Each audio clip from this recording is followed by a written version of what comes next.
বহু suit pant tie পরা ফিটফাট মানুষ পরকালে নগ্ন থাকবে। বহু ফ্যাশন করা মেয়েরা পরকালে নগ্ন থাকবে, কাপড় থাকবে না পরার জন্যে। দুনিয়াতে বহু মানুষ যারা ভোগবিলাসে ব্যস্ত আছে, যাদেরকে দেখলে আপনার ঈর্ষা হয়, অনেক বড় বাড়ি, অনেক বড় গাড়ি, স্ট্যাটাস, দেখলে মাথা খারাপ। একটা সেকেন্ড জাহান্নামের আগুন থেকে বের হওয়ার জন্য তারা তাদের সব ফিদিয়া দিতে চাইবে, কিন্তু আল্লাহ পাক দিবেন না এদেরকে। এরকম বহু মানুষ পৃথিবীতে আছে। এমন অনেক মিসকিন পৃথিবীতে আছে এখন, যাদেরকে মানুষ চিনেই না, হাসতে হাসতে আমার আগে জান্নাতে চলে যাবে। এমন অনেক দরিদ্র মানুষ এখন পৃথিবীতে আছে, ওদেরকে মানুষ চেনেও না, মূল্যায়নও করে না, তারা সেলিব্রিটিও না,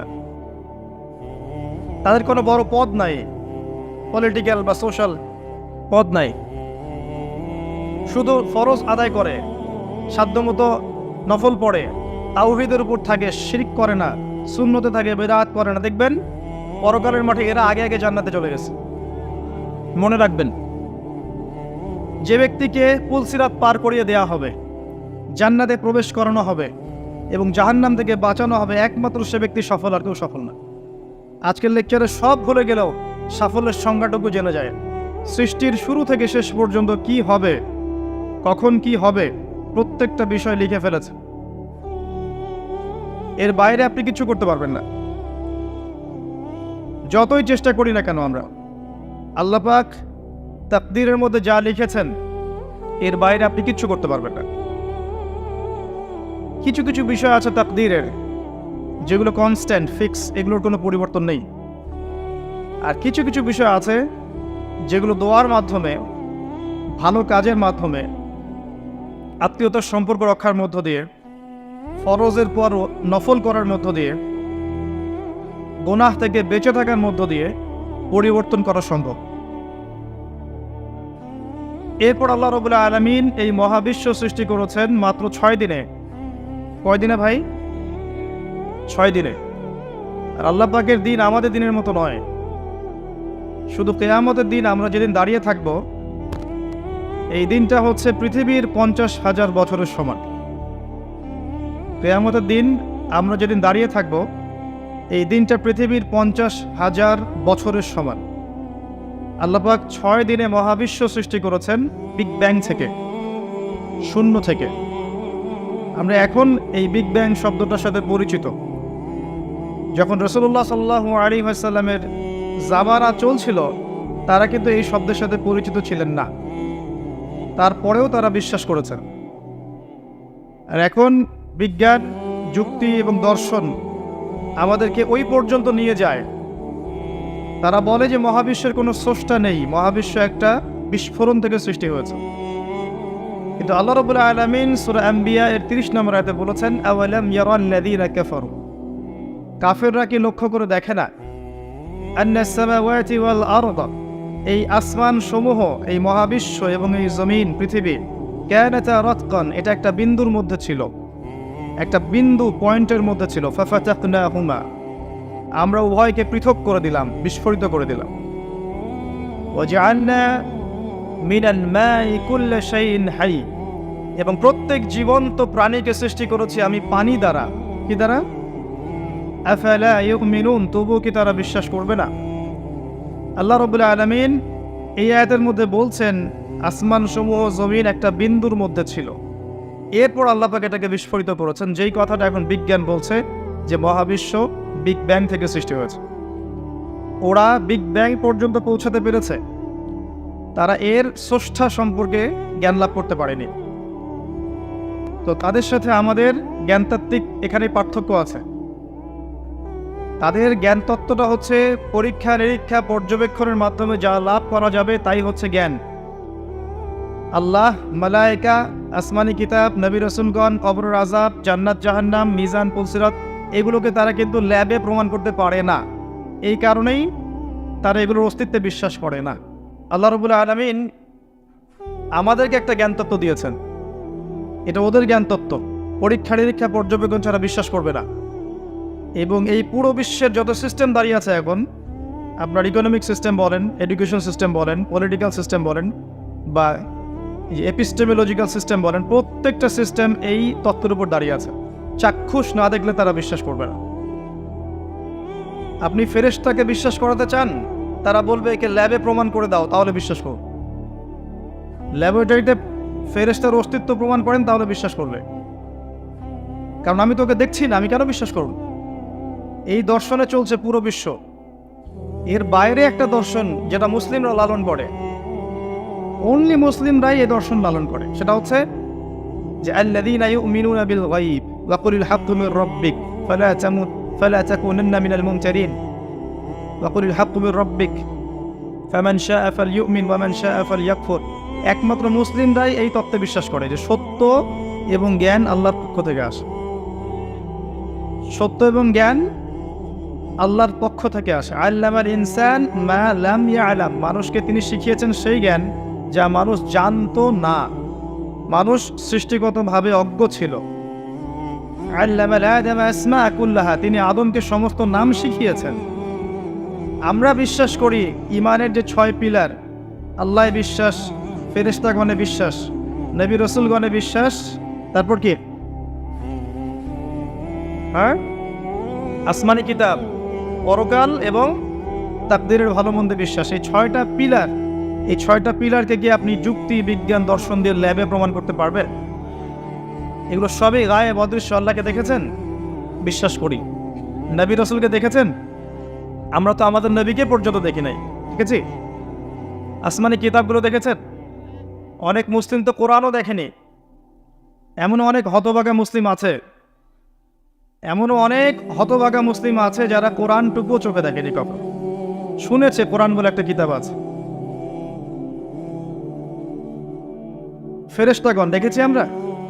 দেখি নাই। এই জায়গায় ফেরেশতারা ঘিরে রেখেছেন, বিশ্বাস করেন? দেখেছেন? দেখেন নাই। পরকাল, এই যে কবর, কবরের প্রশ্ন উত্তর, আপনার কবর হবে জান্নাতের টুকরা অথবা জাহান্নামের গর্ত।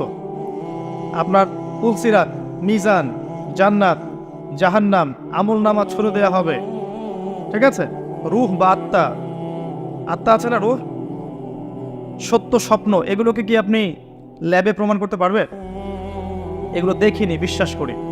মুসলিমদের ইমানের 6টা পিলারই হচ্ছে গায়েবে বিশ্বাস। আমাদের জ্ঞান তত্ত্ব হচ্ছে এই যে জ্ঞান আল্লাহর পক্ষ থেকে আসে। আল্লাহ পাক মহাবিশ্ব সৃষ্টি করে নিছক ছেড়ে দেননি। আল্লাহ পাক প্রত্যেকটা আসমানের মধ্যে তার আমর বা কাজ নাজিল করেছেন। প্রত্যেকটা বিষয় সুশৃঙ্খলভাবে চলছে। এক জাররা পরিমাণ বিশৃঙ্খলা থাকলে এই মহাবিশ্ব ধ্বংস হয়ে যেত। এবং আল্লাহ আরো বলেছেন, যদি 2 জন ইলাহ থাকতো মহাবিশ্ব ধ্বংস হয়ে যেত। মহাবিশ্ব সৃষ্টি করার পর আল্লাহ পাক অনেক সময় পরে মানুষকে সৃষ্টি করেছেন। হাল আতা আলাল ইনসান হিনুম মিনাদ দাহরি লাম ইয়াকুন শাইআম মাযকুরা। মানুষের উপর এমন একটা সময় চলে গেছে যখন মানুষ কোনো আলোচ্য বিষয় ছিল না। এখন আমাদের কাছে মনে হয় যে আমরাই সবকিছু, তাই না? আল্লাহ রাব্বুল আলামিন সূরা দাহরের মধ্যে বলেছেন 1 নম্বর আয়াতে যে মানুষের উপরে এমন একটা সময় চলে গেছে যখন মানুষ কোনো আলোচ্য বিষয় ছিল না। এই মহাবিশ্ব সৃষ্টি করার অনেক সময় পরে আল্লাহ পাক মানুষকে সৃষ্টি করেছেন, প্রথমে করেননি। এবং মানুষকে সৃষ্টি করে আল্লাহ পাক একা একা ছেড়ে দেননি। প্রথমে জান্নাতে রেখেছেন, তার সঙ্গিনী সৃষ্টি করেছেন, ইবলিসকে দিয়ে পরীক্ষা করিয়েছেন। পরীক্ষার ফলে আজকে আমরা পৃথিবীতে আছি এবং চিরদিন থাকবো না। হয়তো 30, 40, 50, 60, 100, 200 বছর থাকবো হাইয়েস্ট, এর বেশি থাকবো না। আল্লাহ পাক এই সময়টুকুর মধ্যে আল্লাহর পক্ষ থেকে হেদায়েত নাজিল করেছেন প্রত্যেক যুগে যুগে, শুধু একটা যুগে নয়। নূহ আলাইহিস সালাম, তার কাছে হেদায়েত এসেছে। তার আগে আদম আলাইহিস সালাম, আল্লাহর বিধান এসেছে। আপনি একটা একটা করে নবী দেখেন। ইব্রাহিম, আল্লাহর হেদায়েত এসেছে। আদ জাতির নবী হুদ আলাইহিস সালাম, হেদায়েত এসেছে। সামুদ জাতির নবী সালেহ আলাইহিস সালাম, হেদায়েত এসেছে। শুআইব আলাইহিস সালাম, মাদিয়ানের নবী, আল্লাহর বিধান, হেদায়েত এসেছে। মূসা আলাইহিস সালাম, তাওরাত এসেছে। দাউদ আলাইহিস সালাম, জাবুর এসেছে। ইনজিল, ঈসা ইবনে মারইয়াম এসেছে। মুহাম্মদ সাল্লাল্লাহু আলাইহি ওয়াসাল্লাম, আল কোরআন এসেছে। খেয়াল করে দেখেন, সৃষ্টির শুরু থেকে শেষ পর্যন্ত, একদম মানব জাতিকে পৃথিবীতে পাঠানোর পর থেকে নিয়ে কিয়ামত পর্যন্ত প্রত্যেক যুগে যুগে আল্লাহ পাক তার পক্ষ থেকে হেদায়েত পাঠিয়েছেন। পাঠিয়েছেন না? পাঠিয়ে একটা শর্ত দিয়েছেন, ফামান তাবিআ হুদায়া ফালা খাউফুন আলাইহিম ওয়ালা হুম ইয়াহজানুন। যারা আমার এই হেদায়েত মেনে চলবে তাদের কোনো টেনশন নাই, কোনো ভয় নাই, দুশ্চিন্তা কিচ্ছু নাই। যেই জান্নাত থেকে এসেছেন সেই জান্নাতে ফিরে যাবেন ইনশাআল্লাহ। ওয়াল্লাযীনা কাফারু ওয়া কাযযাবু বিআয়াতিনা, কিন্তু যারা আল্লাহর আয়াতকে মিথ্যা প্রতিপন্ন করবে, অস্বীকার করবে, ফাউলাইকা আসহাবুন নার, এরা হচ্ছে জাহান্নামের অধিবাসী। হুম ফিহা খালিদুন, তারা সেখানে চিরস্থায়ী হবে। সহজ সরল দর্শন। আল্লাহর দর্শনে কোনো সমস্যা আছে? একদম সরল দর্শন। মানুষ সৃষ্টি করেছেন, জান্নাতে রেখেছেন, পৃথিবীতে পাঠিয়েছেন, পরীক্ষা করছেন। প্রত্যেক যুগে যুগে আল্লাহ নবী পাঠিয়েছেন। আল্লাহ পাক নবীর সাথে আসমানি কিতাব পাঠিয়েছেন। সর্বশেষ নবী মুহাম্মদ সাল্লাল্লাহু আলাইহি ওয়াসাল্লাম পর্যন্ত আল্লাহ পাক অসংখ্য নবী রাসূল পাঠিয়েছেন। এবং প্রত্যেক যুগে যুগে যারাই আল্লাহ পাকের বিধানগুলো মেনে নিয়েছে, হেদায়েত অনুসরণ করেছে, আল্লাহ পাক দুনিয়াতেও সফল করেছেন, পরকালেও সফল করেছেন। আর প্রত্যেক যুগে যুগে যারাই আল্লাহর হেদায়েতকে অস্বীকার করেছে, মেনে নেয়নি, বিরোধিতা করেছে, বিরুদ্ধাচরণ করেছে, আল্লাহ পাক দুনিয়াতেও লাঞ্ছিত করেছেন, পরকালে জাহান্নাম দিবেন ইনশাআল্লাহ তাআলা। এই সহজ সরল কথা সারা মাহফিল শেষ করে যদি একটা কথাও মনে রাখতে না পারেন, এই কথাটা মনে রাখেন যে প্রত্যেক যুগে যুগে আল্লাহ পাক তার পক্ষ থেকে হেদায়েত পাঠিয়েছে। এবং আমাদের কাছে সর্বশেষ যে হেদায়েতের সোর্সটা আছে সেটা কি? আল কোরআন, এবং তার ব্যাখ্যা হচ্ছে কি? নবীর হাদিস, নবীর সুন্নাহ। তারাকতু ফিকুম আমরাইন, 23 বছর দাওয়াতি জীবন শেষে নবী সাল্লাল্লাহু আলাইহি ওয়াসাল্লাম বলছেন যে আমি মাত্র 2টা বস্তু ছেড়ে গেলাম। লান তাদিল্লু মা তামাসসাকতুম বিহিমা, তোমরা যতক্ষণ পর্যন্ত এগুলোকে আঁকড়ে ধরে থাকবে তোমাদের কোনো টেনশন নাই, ভয় নাই, তোমরা কখনো পথভ্রষ্ট হবে না ইনশাআল্লাহ। একটা কিতাব আল্লাহর কিতাব, একটা কি? সুন্নতে নবী, হিতান নবীর সুন্নাহ। এই দুইটা কিয়ামত পর্যন্ত আপনি আঁকড়ে ধরে থাকলে পরে ইনশাআল্লাহ আপনি পথভ্রষ্টও হবেন না, আপনি দুনিয়াতেও লাঞ্ছিত হবেন না, ইনশাআল্লাহ পরকালেও আপনি জাহান্নামে যাবেন না ইনশাআল্লাহ। এটা সহজ সরল কথা। যত কথা শুনবেন মাহফিলে, এটা মূল কথা। এখন এই মূল কথাটাকে আমল করতে গেলে আপনাকে যে প্রতিবন্ধকতাগুলো ফেস করতে হয় সেগুলো হচ্ছে এরকম যে আপনার উপর দায়িত্ব হচ্ছে এগুলোকে প্রথমে নিজের উপর বাস্তবায়ন করা, কোরআন এবং সুন্নাহ আগে নিজে মেনে চলা, এই তো। তারপরে আপনার পরিবারের উপরে প্রতিষ্ঠিত করা। আর পরিবার বলতে কারা? যারা আপনার আন্ডারে আছে তারা। আপনি যার আন্ডারে আছেন তার উপর আপনি ফোর্স করতে পারবেন না, যে আপনার আন্ডারে আছে তাকে আপনি ফোর্স করতে পারবেন, এই তো। আপনার পরিবারের উপর প্রতিষ্ঠা করা। এরপর আপনার ক্ষমতা থাকলে আপনি সামাজিকভাবে এটা প্রতিষ্ঠা করবেন। আল্লাহ যদি আপনাকে রাষ্ট্রীয় ক্ষমতা দেন, বিশ্বের ক্ষমতা দেন, আপনি সেখানে করবেন। গ্র্যাজুয়ালি আপনি যাবেন। এখন এই হকগুলোর উপর টিকে থাকতে হলে আবার 4টা ক্ষেত্র থেকে আপনাকে বাধাও পেতে হবে। প্রথম যে বাধাটা আসবে সেটা হচ্ছে পরিবার থেকে। তারপরের বাধাটা আসবে আপনার ধর্ম নেতাদের পক্ষ থেকে। তারপর বাধা আসবে সমাজের নেতার পক্ষ থেকে। আর সর্বশেষ বাধা আসবে রাষ্ট্রের পক্ষ থেকে। যখন এই সবগুলো বিষয়ে হকের প্রতিকূলে চলবে, আপনি হকের অনুকূলে থাকতে যাবেন, তখন এই 4টা ক্ষেত্র থেকে আপনাকে বাধা পেতে হবে। আর এই 4টা ক্ষেত্র থেকেই বাধা পেয়েছিলেন আমাদের নবী সাল্লাল্লাহু আলাইহি ওয়াসাল্লাম। প্রথম বাধা পেয়েছেন পরিবার থেকে, তারপর সমাজ থেকে, তারপর আপনার ধর্মনেতা থেকে, এবং পরে রাষ্ট্রনেতা থেকে। সেম জীবন ছিল ইব্রাহিম আলাইহিস সালামেরও। তিনিও প্রথম বাধা পেয়েছেন তার পরিবার থেকে, তারপর সমাজ, তারপর ধর্মনেতা, এরপরে রাষ্ট্রনেতা, এরপর নমরুদ প্রথমে আসবে না। এই হকের উপর টিকে থাকলে আপনি জান্নাত পাবেন। আর জান্নাত পাওয়ার জন্য আপনি যা করার তাই করবেন, এটাই কাম্য। আল্লাহ পাক আপনাকে বলেই পাঠিয়েছেন, আলাস্তু বিরব্বিকুম, আমি কি তোমার রব নই? আমি কি তোমাদের রব নই? আমরা বলেছিলাম বালা, আপনি আমাদের রব। এই কথাটা মনে করিয়ে দেওয়ার জন্য আল্লাহ পাক যুগে যুগে নবী রাসূল পাঠিয়েছেন। এবং সর্বশেষ নবীর কাছে 2টা হেদায়েত আপনাকে দিয়েছেন, কোরআন এবং সুন্নাহ। এখন কোরআন এবং সুন্নাহকে নিয়ে চলতে গেলে আপনি এগুলো ফেস করবেন। এই ফেস করতে গিয়ে যদি আপনি হেরে যান, হতাশ হন, হাল ছেড়ে দেন, আপনি সময়ের গহ্বরে হারিয়ে যাবেন। এবং এই হকটাকে যদি আপনি দুনিয়ার কাছে বিক্রি করে দেন, আল্লাহর কাছে আপনার দাম থাকবে না। এখন এই হকের উপর টিকে থেকে আপনি যদি শেষ নিঃশ্বাস ত্যাগ করতে পারেন, তাহলে এই পুরো দুনিয়ার কষ্টগুলো আপনার কাছে কোনো কষ্ট বলে মনে হবে না। কারণ ওই যে আল্লাহ যিনি প্রথমে ছিলেন, তিনি শেষে থাকবেন, আর কেউ থাকবে না। যে আল্লাহর কাছ থেকে আমরা এসেছি সেখানেই আমাদেরকে ফিরে যেতে হবে, এবং যেতে হবে একা। আমার বাবা, আমার মা, আমার ভাই বোন, আত্মীয় স্বজন কি আমার সাথে যাবে না? আমার প্রিয়তম স্ত্রী, আপনার প্রেমিকা, গার্লফ্রেন্ড, হুএভার হি ইজ, কেউ আপনার সাথে যাবে না। এবং আমি বারবার বলেছি একটা কথা, মানুষ তার অবস্থানকে মূল্যায়ন করে, মানুষ তার ব্যক্তি সত্তাকে মূল্যায়ন করে না, ভালোবাসে না। আপনার অবস্থান যখন ভালো, তখন আপনার পিছনে তেল দেওয়ার অভাব থাকবে না মানুষের। যখন আপনার অবস্থান ভালো না, তখন মানুষ কেন, আপনার কাছের মানুষ আপনাকে চিনবে না। আপন আল্লাহ রাব্বুল আলামিন, যেখান থেকে এসেছি আমরা এবং যেখানে ফিরে যেতে হবে, মাঝখানের সময় এতটুকু, 60, 70, 100 বছর হাইয়েস্ট দুনিয়াতে থাকবো। আর দুনিয়াতে আল্লাহ এতিম করে ছেড়ে দেন নাই, নবী রাসূল পাঠিয়েছেন, হেদায়েত দিয়েছেন, গ্রন্থ পাঠিয়েছেন। শেষ নবীকে পাইনি, তাতে কি হয়েছে? শেষ নবীকে হাত দেখি নাই, তাতে কি হয়েছে? নবীর ওয়ারিসগণ উলামায়ে কেরাম এখনো সবখানে চষে বেড়াচ্ছেন না? প্রতিটা মসজিদে, মিম্বরে, মাদ্রাসায়, মক্তবে তারা কি অবাধ বিচরণ করছেন না? উলামায়ে কেরাম ওয়ারাসাতুল আম্বিয়া, আল্লাহ আপনার পর্যন্ত পৌঁছে দিয়েছে। হ্যাঁ, এর মধ্যে দেখবেন কিছু থাকবে দুনিয়া পূজারী, আর কিছু থাকবে সত্যিকারের হক্কানি। যারা দুনিয়া পূজারী, এরা কোশ্চিন কালের প্রকৃত আলেম হতে পারে না। আর যারা নিঃসন্দেহে কোরআন এবং সুন্নাহর সামনে, বাতিলের সামনে কোরআন সুন্নাহর আলোকে কখনো মাথা নত করবে না, এরাই নিঃসন্দেহে সত্যিকারের হক্কানি উলামায়ে কেরাম। এবং তাদের কাছে আপনি যাবেন, তাদের সোহবতে গিয়ে দিন শিখবেন, দিনের বেসিক বিষয়গুলো শিখবেন। ওই যে কোরআন এবং সুন্নাহ রেখে গিয়েছেন নবী সাল্লাল্লাহু আলাইহি ওয়াসাল্লাম, আগে কোরআন তেলাওয়াত করতে শিখবেন। এরপরে আপনি আরবি ভাষাটা শেখার চেষ্টা করবেন, আরবি ব্যাকরণ শেখার চেষ্টা করবেন। তারপরে আপনি কোরআনের অনুবাদ পড়বেন, তাফসীরের বইগুলো পড়বেন, যেটা বুঝবেন না আলেমদেরকে জিজ্ঞাসা করবেন, হাদিসের বইগুলো হাত দিবেন।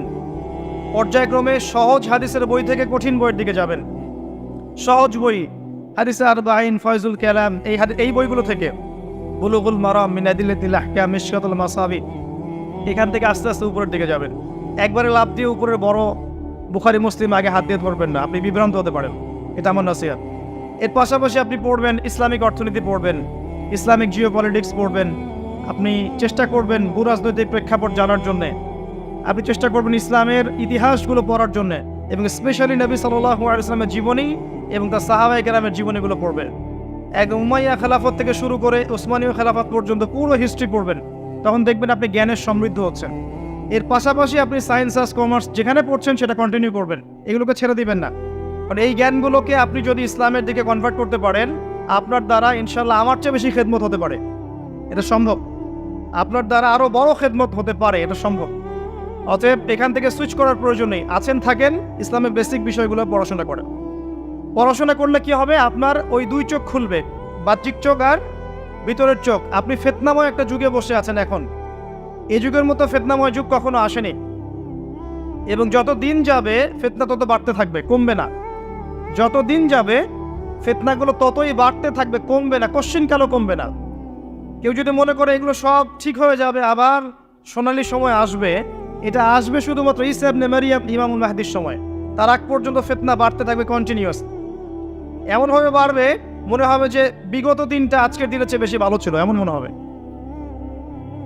এখন বলে যাচ্ছি যে এখন যেভাবে এই বছর মাহফিলগুলো করছেন, দিনের যে কাজগুলো করতে পারছেন, অ্যাটলিস্ট আগামী দিনগুলোতে এতটুকু পারবেন কিনা সন্দেহ আছে, এতটুকুও পারবেন কিনা সন্দেহ আছে।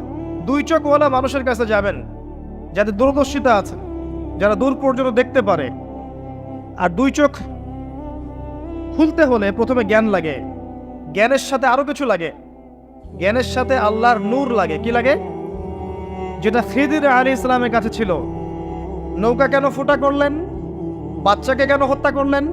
দেয়াল কেন নির্মাণ করলেন? মুসা আলাইহিস সালাম প্রশ্ন করছেন, মনে আছে সূরা কাহফ? আর খিদির আলাইহিস সালাম বলছেন, নৌকা এই জন্য ফুটা করেছিলাম, না হলে নৌকা নিয়ে যেত জলদস্যু। বাচ্চাকে এই কারণে হত্যা করেছি, না হলে বাচ্চাটা বড় হয়ে বড় কাফের হতো, পিতামাতাকে কাফের বানাতো। দেয়ালটা নির্মাণ করেছে এই কারণে, এই দেয়ালের নিচে দুই এতিম বাচ্চার সম্পত্তি আছে, এরা যখন বড় হবে তখন পাবে। এইটা মুসা আলাইহিস সালাম ধরতে পারেন নাই, বানু ইসরাইলের নবী হয়েও। বানু ইসরাইলের নবী হয়েও তিনি এটা ধরতে পারেন নাই, কারণ বাহ্যিক দৃষ্টিতে আপনি যা দেখছেন এগুলো সব সত্য নয়। আর খিজির আলাইহিস সালাম ভিতরের চোখ দিয়ে দেখেছেন দূর পর্যন্ত। এই খিজির হতে না পারলে শেষ জামানায় টিকতে পারবেন না। আর খিদির আলাইহিস সালামের কাছে শুধুমাত্র জ্ঞানই ছিল না, আল্লাহর নূর, বাসিরা ছিল, দূরদর্শিতা ছিল। এটা কখন আসবে? যখন মনের মধ্যে হিংসা, বিদ্বেষ, রিয়া, দুনিয়ার পূজা, লোভ, ঘৃণা, অহংকার, স্পেশালি অহংকার, কেবার, এগুলো থাকবে না, তখন মনের মধ্যে নূর আসবে। ডিগ্রি সার্টিফিকেট অনেক আছে, কিন্তু মনের মধ্যে হিংসা, বিদ্বেষ, গীবত, তহমত, পরশ্রীকাতরতা, অহংকার, রিয়া, দুনিয়া প্রেম, দুনিয়া পূজা, এগুলো যদি মনের মধ্যে লালন করতে থাকে, ডিগ্রি সার্টিফিকেটে নূর অর্জন করা যাবে না। এটা অন্য জিনিস, আল্লাহর পক্ষ থেকে আসে। এগুলোর পাশাপাশি যখন মনটা বেশি বেশি আল্লাহকে স্মরণ করবে, কলবটা আল্লাহকে বেশি বেশি স্মরণ করবে, বেশি বেশি জিকির করবে, আল্লাহর তাসবিহ তাহলিল বেশি বেশি করবে, ফরজের পর নফল বেশি আদায় করবে, মৃত্যুকে বেশি স্মরণ করবে, পরকালকে বেশি স্মরণ করবে, এবং কোরআন বেশি বেশি তেলাওয়াত করবে, তখন মনের মধ্যে নূর আসবে ইনশাআল্লাহ। তখন আপনি খিজির হবেন ইনশাআল্লাহ আযজা ওয়া জাল। এটা কেন দরকার? আপনি যে যুগে বসে আছেন, এই যুগের প্রত্যেকটা ডিপার্টমেন্ট ফিতনাময়। আপনার পরিবারে ফিতনা, আপনার সংস্কৃতির মধ্যে দেখেন ফিতনা, মহিলাদের মধ্যে দেখেন ফিতনা, আপনি অর্থনীতিতে দেখেন ফিতনা, আপনি সমাজের মধ্যে দেখেন ফিতনা, ইভেন আপনি ধর্মের মধ্যে দেখেন, সেখানেও দেখবেন ফিতনা। ফিতনার ফাসাদ দিয়ে ভর্তি পুরো বিশ্ব। এখন এই যুগে আপনি কি করবেন, এটা বুঝতে হলে আগে আপনাকে সিচুয়েশন রিড করতে হবে, কোথায় আমি বসে আছি। আগে সমস্যা চিহ্নিত করা, তারপর সমাধান। সমস্যা চিহ্নিত করতে হলে এক চোখ দিয়ে দেখলে হবে না, দুই চোখ লাগবে। তারপরে আপনি সমস্যা ফাইন্ড আউট করেন, এরপর সলিউশনে যান। দুই চোখ না থাকলে সমস্যাই তো ফাইন্ড আউট করতে পারবেন না, খুঁজে পাবেন না। কোরআন এবং হাদিস আপনাকে মূল বিষয়টা দিবে, এবং এর পাশাপাশি আপনাকে আরও যুগোপযোগী যে জ্ঞানগুলো আছে, এগুলোতে জ্ঞানী হতে হবে। মন থেকে যাবতীয় খারাপ রিপুগুলোকে দূর করতে হবে, আল্লাহর জন্য নিজেকে ওয়াকফ করতে হবে। পরকালের বান্দা হয়ে যান, দুনিয়া ত্যাগ করেন, নিজের হায়াতকে মূল্যায়ন করেন, মাস, সপ্তাহ, দিন দিয়ে ভাগ করেন। এস্টিমেট করে নেন যে যদি আপনি 60 বছর বাঁচেন, তাহলে কত বছর চলে গেছে আর কত বছর আছে, কত দিন আছে। এই দিনগুলো কিভাবে কাটালে আপনি সেই কাঙ্ক্ষিত লক্ষ্যে পৌঁছাতে পারবেন, এটা হিসেব করেন, নিজেকে চিন্তা করেন। একটু দাঁড়ান, থামেন। যে ফ্লোতে ছুটছেন, পরিবারের পিছনে, ব্যবসার পিছনে, চাকরির পিছনে, আপনার সমাজের পিছনে, দুনিয়ার পিছনে, বাড়ি গাড়ি স্ট্যাটাসের পিছনে, একটু দাঁড়ান, রিল্যাক্স হন। একটা রাত একটু থামেন, রিল্যাক্সে চোখটা বন্ধ করে খাতা কলম নিয়ে বসেন পড়ার টেবিলে। চিন্তা করেন যে আপনি দুনিয়াতে থাকতে আসেন নাই, আপনি মরতে এসেছেন। দুনিয়াতে আপনি থাকতে আসেননি, দুনিয়াতে আপনি মরতে এসেছেন, এবং সময় লিমিটেড। আপনি জানেন না কতটুকু। ধরে নিলাম 60 বছর, আপনার 30 চলে গেছে, বাকি 30 পড়ে আছে। এই বাকি 30-এর শেষ 10 বা 5 আপনি আমল করতে পারবেন না চাইলেও। যে স্পিড এখন করতে পারছেন, ওই স্পিডে পারবেন না, পসিবল না। এখন আপনার হাতে 20-25, এটাকে দিন দিয়ে ভাগ করেন। এখন দেখেন বিগত যে সময়টা পার করে এসেছেন, এই সময়ের মধ্যে কতটা রোজা রাখেন নাই, কত ওয়াক্ত নামাজ পড়েন নাই, কতবার জেনা করেছেন, কতবার সুদ খেয়েছেন, কতটা মানুষের হক নষ্ট করেছেন, কতটা দুর্নীতি করেছেন, কতবার মাদক খেয়েছেন, কতবার মেয়ের সাথে বারে ড্যান্স করেছেন, কতটা গার্লফ্রেন্ড চেঞ্জ করেছেন। আপনি হিসেব করেন, আমল নামা হিসেব করেন, আপনার আমল নামা নিজে হিসেব করেন। দিন আসার আগেই হিসেব করে ফেলেন। আল্লাহ পাক কিয়ামতের মাঠে উঠানোর পরে আমল নামা ছুড়ে দিয়ে বলবেন, ইকরা কিতাবাক, পড়ো তোমার বই। কাফা বিনাফসিকা আল-ইয়াওমা আলাইকা হাসিবা, আজকে তুমি তোমার হিসাব নেওয়ার জন্য যথেষ্ট। এই সময়টুকু মূল্যায়ন করেন। এখন আপনি যদি ডেডিকেটেড হয়ে যান, না আমি যা করেছি, আগের পাপগুলো থেকে তওবা করব, যার যার হক তাকে ফিরিয়ে দিব। কাউকে যদি গালি দিয়ে থাকি, গিয়ে বলবো, ভাই আপনাকে গালি দিয়েছিলাম, আমাকে মাফ করে দেন। কারো যদি সম্পত্তি আত্মসাৎ করে থাকি, ফিরিয়ে দিয়ে বলবো যে তোমার সম্পত্তি নিয়ে নাও, যা নেওয়ার দুনিয়ায় নিয়ে নাও, পরকালে আমার জন্য দাবি রেখো না। সুদ খেয়ে থাকেন, এখনই ছেড়ে দেন। সবজি বিক্রি করে খান, তাও সুদি ব্যাংকে চাকরি করেন না। সবজি বিক্রি করে খান, তাও সুদি ব্যাংকে চাকরি করেন না। মাদক খেয়েছেন, তওবা করেন। 3 রাতে খাবাল পান করানোর আগেই তওবা করে ফিরে আসেন। রোজা রাখেন নাই, হিসেব করেন কতগুলো রোজা রাখেন নাই, চেষ্টা করেন আদায় করে দেওয়ার জন্য, চেষ্টা করেন। হ্যাঁ, খালেস তওবা করলে আল্লাহ হয়তো এমনি মাফ করে দিবেন, বরং আল্লাহ গুনাহকে নেকি দিয়ে পরিবর্তন করে দিবেন, এমনটা আল্লাহ পাক ওয়াদা করেছে। তারপরেও চেষ্টা করা উচিত আমাদের যে হিসেব করে আমি এটা আদায় করে দেব। কত ওয়াক্ত সালাত পড়ি নাই, আল্লাহ হয়তো মাফ চাইলে ইস্তেগফার করলে এমনি মাফ করে দিবেন। তারপরেও চেষ্টা করবো যে ফরজের সাথে সাথে নফল বাড়িয়ে দেওয়ার, যাতে আমার ফরজের গ্যাপটা পূরণ হয়ে যায়। হিসেব করেন, লাইফকে সিরিয়াসলি নেন। আপনি দুনিয়াতে পাবজি খেলতে আসেননি, এখানে ফ্রি ফায়ার খেলতে আসেননি, একটা গার্লফ্রেন্ডের পিছনে সময় নষ্ট করার জন্য আসেন নাই। আপনি এখানে সুদ খেতে আসেননি, জেনা করতে আসেন নাই। আপনি এখানে ওই যে আইসক্রিম বিক্রি করছেন, আমি এগুলো দেখছেন না, এগুলো করতে আসেননি পৃথিবীতে। আপনি পৃথিবীতে বেহায়ার মতো নগ্ন হয়ে রাস্তাঘাটে ঘুরতে আসেননি। আপনি পৃথিবীতে উম্মার মাঝে ফাটল সৃষ্টি করতে আসেননি। আপনি পৃথিবীতে দুনিয়া পূজা করতে আসেননি। এইসব কারণে আপনাকে পৃথিবীতে পাঠানো হয়নি। ওমা খালাকতুল জিন্না ওয়াল ইনসা ইল্লা লিয়াবুদুন, আপনাকে আল্লাহর ইবাদত করতে পাঠানো হয়েছে। টাইম আপনাকে আল্লাহ পাক এক্সট্রা দিবেন না। যতটুকু লেখা আছে আপনার লাউহে মাহফুজে, একটা দিন বাড়বেন, একটা দিন কমবে না। আপনি জানেন না আজকে লাস্ট দিন কিনা। আপনি জানেন না আজকে লাস্ট দিন কিনা। আপনি চাইলেও, যদি আজকে লাস্ট দিন হয়ে থাকে, আপনি চাইলেও আরেকদিন বেশি বাঁচতে পারবেন না। অতএব আল্লাহর হয়ে যান। আল্লাহ থেকে এসেছি, আল্লাহ চলে যাব।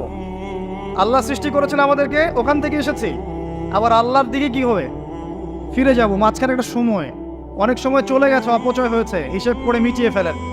বাকি সময় বাকি আছে, এমন নিয়াত করে ইস্তেকামার উপর থাকেন যে আমি জীবন চলে গেলেও আগামী যে দিনগুলো আমি বেঁচে থাকবো পৃথিবীতে, কোরআন এবং সুন্নাহর এক চুল বাইরে যাবো না ইনশাআল্লাহ।